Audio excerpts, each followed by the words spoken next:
जिनका परम पावन चरित जल निधि समान अपार है। जिनके गुणों के कथन में गणधर न पावे पार है। बस वीतराग विज्ञान ही जिनके कथन का सार है। उन सर्वदर्शी सन्मति को वंदना शतबार है। उन सर्वदर्शी सन्मति को वंदना शतबार है। श्रद्धालु जिज्ञासु श्रोताओं, आत्मसिद्धि शास्त्र का श्रवण आप कर रहे हैं और इस आत्मसिद्धि शास्त्र के अंतर्गत 134 गाथाएं परिसंपन्न हुई। 135वीं गाथा को प्रारंभ करते हैं। बड़ी महत्वपूर्ण बात, जीवन की हताशा निराशा को दूर करने वाली ये गाथा। इसमें श्रीमद जी ने कहा था, सर्व जीव छे सिद्ध सम, जे समझे ते थाय। सदगुरु आज्ञा जिन दशा, निमित्त कारण माय। इस गाथा के अंदर श्रीमद जी वीतराग वाणी की ये बात कह रहे हैं कि सर्व जीव छे सिद्ध सम। द्रव्य दृष्टि से प्राणी मात्र सिद्ध के समान है। सर्व जीव छे सिद्ध सम, सिर्फ जैन नहीं, सिर्फ हिंदू नहीं, लेकिन प्राणी मात्र और सिद्ध सम यानी सिद्ध के समान सारे ही जीव है। जो क्वालिटी जीव में है वो पुद्गलों में नहीं है। और कह रहे हैं कि जे समझे ते थाय। जैसा तुम अपने आप को समझते हो वैसा ही होता है। अगर अपने आप को पामर समझते हो, पापी समझते हो, दीनहीन समझते हो, तो वही पापी, पामर और दीनहीन के संस्कार भीतर में जमते चले जाते हैं। और अगर अपना ध्यान द्रव्य दृष्टि पर केंद्रित हो जाए कि मेरी आत्मा भी सिद्ध के समान है, पर आत्मा दूसरे लोग भी जो हैं, दूसरे प्राणी जो हैं, वे भी निश्चय दृष्टि से वास्तविक रूप में सिद्ध के समान सामर्थ्य रखने वाले हैं। ये बात अलग है कि अभी वो अवस्था दिखाई नहीं दे रही, पर्याय में प्रकट नहीं हुई, लेकिन जैसे मैं अक्सर कहा करती हूँ कि बीज के अंदर पेड़ छुपा हुआ होता है। अब बीज को देख करके कोई ये कहे कि पेड़ तो इसमें दिखाई नहीं देता, भला हम कैसे माने कि बीज के अंदर पेड़ छुपा हुआ है। लेकिन आप स्वयं देखते हैं, कई लोगों के जीवन का ये अनुभव है कि बीज के अंदर पेड़ छुपा हुआ है, लेकिन वो पेड़, वो वृक्ष बीज में से प्रकट कब होगा कि जब उसे अच्छी भूमि का योग मिले, उसको बोने वाला कोई मिले, और भूमि में, जमीन में, खेत में बोने के बाद भी उसकी परवरिश करने वाला कोई हो, उसको समय पर पानी देना, खाद देना, उसकी साल संभाल करना। और इतना ही नहीं, सिर्फ इंसान का ही निमित्त नहीं, लेकिन पूरी प्रकृति का, पूरे वातावरण का सहयोग अगर सकारात्मक रूप से उस बीज को मिलता है, तो वो एक बीज, एक सीड्स अनेकों बीज को पैदा करने का सामर्थ्य रखता है। वो एक बीज जिसके अंदर पूरा के पूरा वृक्ष समाया होता है, वह वृक्ष समय आने पर प्रकट हो जाता है। ये व्यवहारिक जीवन की बात हमें अध्यात्म जगत के अंदर भी, अंतर जगत के अंदर भी बहुत बड़ा संदेश दे रही है। इस गाथा के अंदर कह रहे हैं कि सर्व जीव छे सिद्ध सम, जे समझे ते थाय। जैसा आप समझते हो, जैसा आप चिंतन करते हो, जैसा आप अपने आप को मानते हो, वैसे ही आप बनते चले जाते हो। और इसीलिए कहते हैं कि अच्छे लोगों की संगति करो, अच्छी बातों को सुनो, अच्छा चिंतन करो।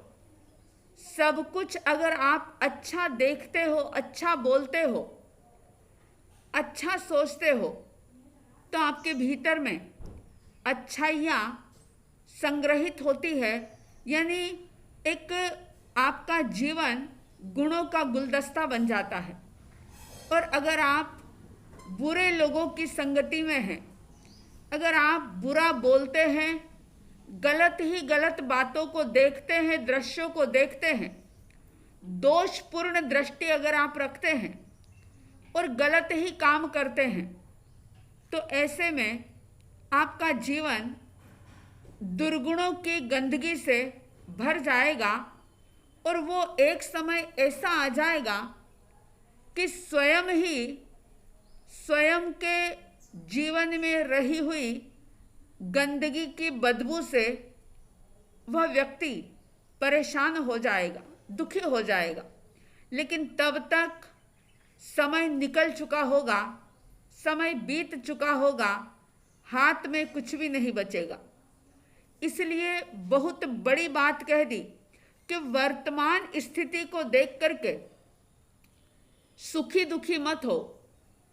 ये तो आनी जानी बात है, लेकिन प्रसन्न हो जाओ प्रभु की वाणी को सुन करके कि सर्व जीव छे सिद्ध सम।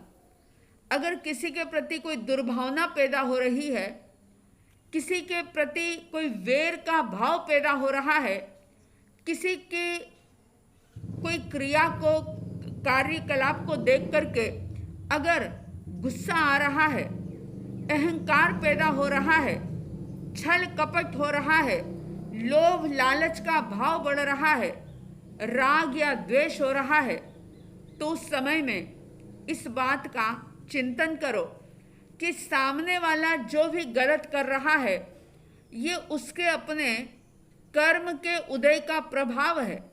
लेकिन निश्चय दृष्टि से, द्रव्य दृष्टि से सारे के सारे प्राणी सिद्ध के समान हैं। अगर उनको अच्छा सा निमित्त मिल जाए, और निमित्त कौन सा, तो बता दिया श्रीमद जी ने, सतगुरु आज्ञा जिन दशा, निमित्त कारण मान। जीव के अंदर रहा हुआ सिद्धत्व प्रकट कैसे होता है? भाई शास्त्र कहते हैं कि अप्पा सो परमप्पा, लेकिन जब तक वो परमात्मा तत्व, वो भगवत्ता, वो प्रभुता प्रकट ना हो, पर्याय के अंदर ना आए, अवस्था के अंदर ना आए, तब तक कैसे हम माने कि हमारी आत्मा सिद्ध के समान है? क्या करना होगा उसके लिए? क्योंकि जैसे मैंने बताया कि बीज को पेड़ बनने के लिए अनुकूल जमीन चाहिए, अच्छा वातावरण चाहिए, पानी चाहिए, देखभाल चाहिए, प्रकाश चाहिए, हवा चाहिए। यानी सिर्फ इंसान का ही नहीं, लेकिन प्रकृति का भी उसे सहयोग चाहिए। और जब सहयोग मिलता है, निमित्त मिलता है, तो बीज की अपनी जो योग्यता है वो प्रकट हो जाती है। एक बात याद रखना कि अगर बीज में योग्यता नहीं है पेड़ बनने की, अगर बीज बेकार है, तो चाहे भूमि कितनी भी अच्छी मिल जाए, खाद पानी कितना भी अच्छा मिल जाए, प्रकृति का सहयोग बड़ा अच्छा मिल जाए, लेकिन वह अपनी ही योग्यता के अभाव में पेड़ नहीं बन पाएगा, क्योंकि उसकी अपनी योग्यता नहीं है। ठीक इसी प्रकार से सिद्ध के समान प्रत्येक प्राणी तो है, लेकिन अगर जिन दशा और गुरु आज्ञा, ये दो निमित्त अगर मिल जाते हैं जीवन के अंदर, सतगुरु की आज्ञा मिल जाए, सतगुरु के प्रति समर्पण का भाव आ जाए, और जिन बनने के लिए जिनेश्वर परमात्मा की जो आंतरिक दशा है, अगर उस पर चिंतन और मनन हो, उसी के ऊपर ध्यान हो, और उसी दशा को प्रकट करने का पुरुषार्थ हो, तो वह व्यक्ति अपने सिद्धत्व को प्रकट कर सकता है। निमित्त जरूरी है, निमित्त के बिना काम हो भी सकता है और नहीं भी होता है, लेकिन उपादान जो है, यानी स्वयं की योग्यता, पात्रता, स्वयं का पुरुषार्थ, ये बहुत बड़ी बात है। अगर निमित्त चाहे कितना भी अच्छा मिल जाए, लेकिन उस मिले हुए निमित्त से कोई व्यक्ति अगर लाभ ना उठा पाए, तो इसमें निमित्त क्या करेगा? निमित्त मिला, निमित्त छूट गया। और वैसे तो कहते हैं कि हर जीव निमित्ताधीन होता है, निमित्त का बहुत प्रभाव होता है, वातावरण इंसान को प्रभावित करता है।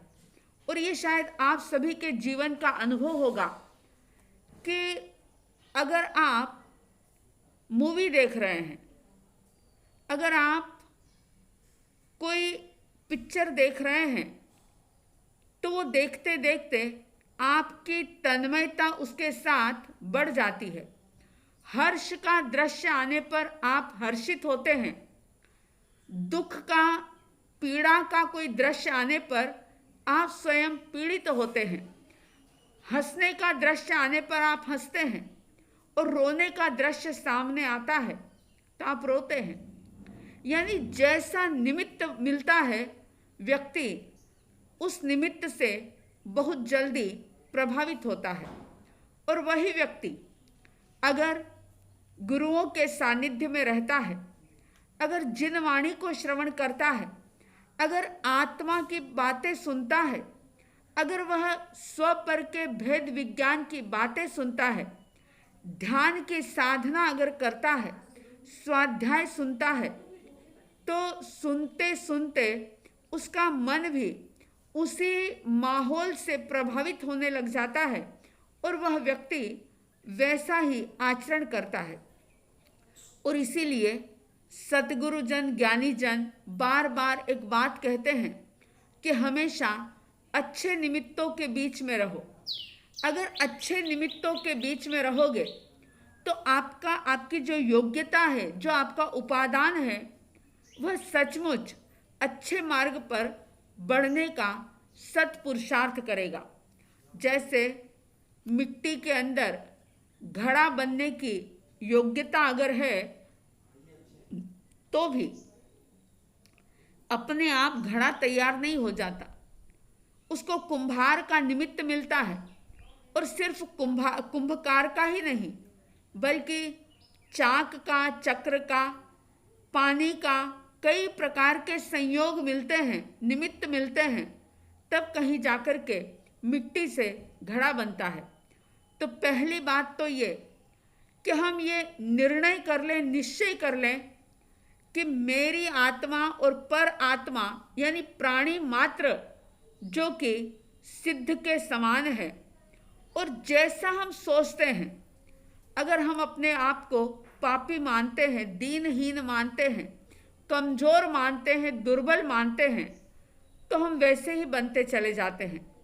अगर हम बाहर की परिस्थितियों का प्रभाव अपने भीतर में ज़्यादा देर टिकने नहीं देते और परिस्थितियों से ज़्यादा प्रभावित नहीं होते, क्योंकि कर्म सिद्धांत को समझते हैं और कर्म सिद्धांत को समझ करके ये तय करते हैं, निर्णय करते हैं कि सुख आया है तो ये भी शाश्वत नहीं है, और दुख चाहे कितना भी गहरा हो वह भी परमानेंट रहने वाला नहीं है। सुख भी आता है और जाता है, दुख भी आता है और जाता है, तो उससे आप अप्रभावित रह पाएंगे।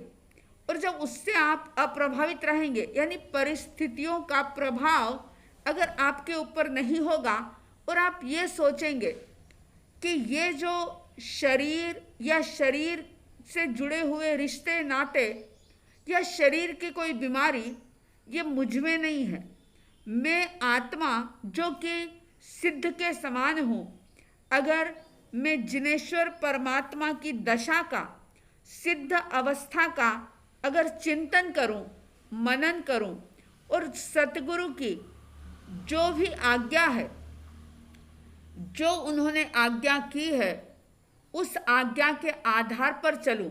क्योंकि मैंने ये बात पहले भी कही थी कि जैसे पतंग में उड़ने की क्षमता होती है, लेकिन अगर डोर का निमित्त ना मिले तो पतंग आकाश में उड़ नहीं सकती। उड़ने की ताकत है पतंग में, लेकिन निमित्त डोर के रूप में उसे अवश्य जरूरी होता है, तभी वो ऊपर तक उड़ सकती है। इसी तरह से आत्मा के भीतर में रहा हुआ परमात्मा तत्व प्रकटाने के लिए जिनेश्वर परमात्मा की दशा का चिंतन और सतगुरु की आज्ञा का आराधन, ये दोनों ही परम आवश्यक है। और शास्त्र जिन आगम ये बात कहते हैं कि आणाय धम्मो आणाय तवो, आज्ञा ही धर्म है और आज्ञा ही तप है। अनशन, उणोदरी आदि बाह्य तप और प्राश्चित, विनय, व्यावृत्ति आदि आभ्यंतर तप तभी सफल होते हैं जब ये तप गुरु की आज्ञा से किए जाए। अगर आज्ञा के साथ तप नहीं किया, धर्म नहीं किया, तो वह ना तो तप तप होगा, ना वो धर्म धर्म होगा। इसलिए जिनेश्वर देव बहुत बड़ी बात कहते हैं कि आणाय धम्मो आणाय तवो, सतगुरु की आज्ञा ही धर्म है और उनकी आज्ञा ही तप है। वहाँ पर बुद्धि का इस्तेमाल नहीं होता, वहाँ दिमाग का इस्तेमाल नहीं होता, तर्क नहीं चलते। धर्म के क्षेत्र में, अध्यात्म के क्षेत्र में तर्क काम नहीं आते। वहाँ तो श्रद्धा और समर्पण का महत्व है। जितनी जितनी श्रद्धा होगी, जितना जितना समर्पण भाव होगा और जिन दशा का चिंतन होगा और सतगुरु की आज्ञा का आराधन होगा, तो ये जो बात कही है कि सर्व जीव छे सिद्ध सम, आपकी हमारी आत्मा ही और बाकी सारी आत्माएं जिसके अंदर सिद्धत्व छुपा हुआ है, वो तभी प्रकट होगा जब जिनेश्वर परमात्मा की या सिद्ध परमात्मा की अवस्था का चिंतन होगा और सतगुरु की आज्ञा का आराधन होगा। हम इस गाथा को सुनकर के अपनी हताशा निराशा दूर करें, तनाव टेंशन दूर करें। समय चाहे अच्छा हो या बुरा हो, अशुभ कर्म का उदय चल रहा हो या बहुत पुण्य का उदय चल रहा हो, ना तो हम उसमें अहंकार करें और ना ही उस उदय काल के अंदर दुखी हों। बस एक ही लक्ष्य रखें कि मेरी आत्मा तो सिद्ध के समान है, ये जो भी सुख दुख जीवन में आया है ये रहने वाला नहीं, ये आनी जानी है। मुझे तो अपनी ध्रुवता पर विश्वास है कि चाहे कुछ आ जाए चाहे कुछ चला जाए, लेकिन मैं जो हूँ, मैं ध्रुव हूँ, मैं चैतन्य हूँ, और इतना ही नहीं, मैं सिद्ध के समान हूँ। परमात्मा प्रभु महावीर ने कहा, सिद्ध स्वरूपा आत्म तेरा, क्यों तू भटके यहाँ, अपने सारे कर्म खपा ले, मोक्ष पुरी पा जा। सिद्ध स्वरूपा आत्म तेरा, क्यों तू भटके यहाँ, अपने सारे कर्म खपा ले, मोक्ष पुरी पा जा। महावीर यदि बनना हो तो तपना होता है, फसल यदि पाना हो तो बीज बोना होता है।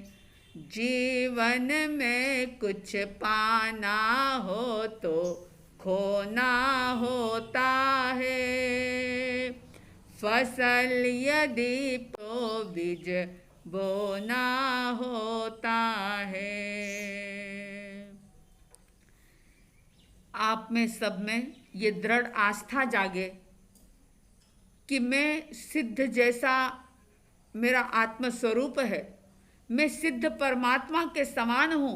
बस सद निमित्तों की खोज करें, सतगुरु की आज्ञा का आराधन करें और जिनेश्वर परमात्मा की आंतरिक दशा का चिंतन करें, जो आपके भीतर में रहे हुए सिद्धत्व को प्रकट करने में सहयोग करेगा।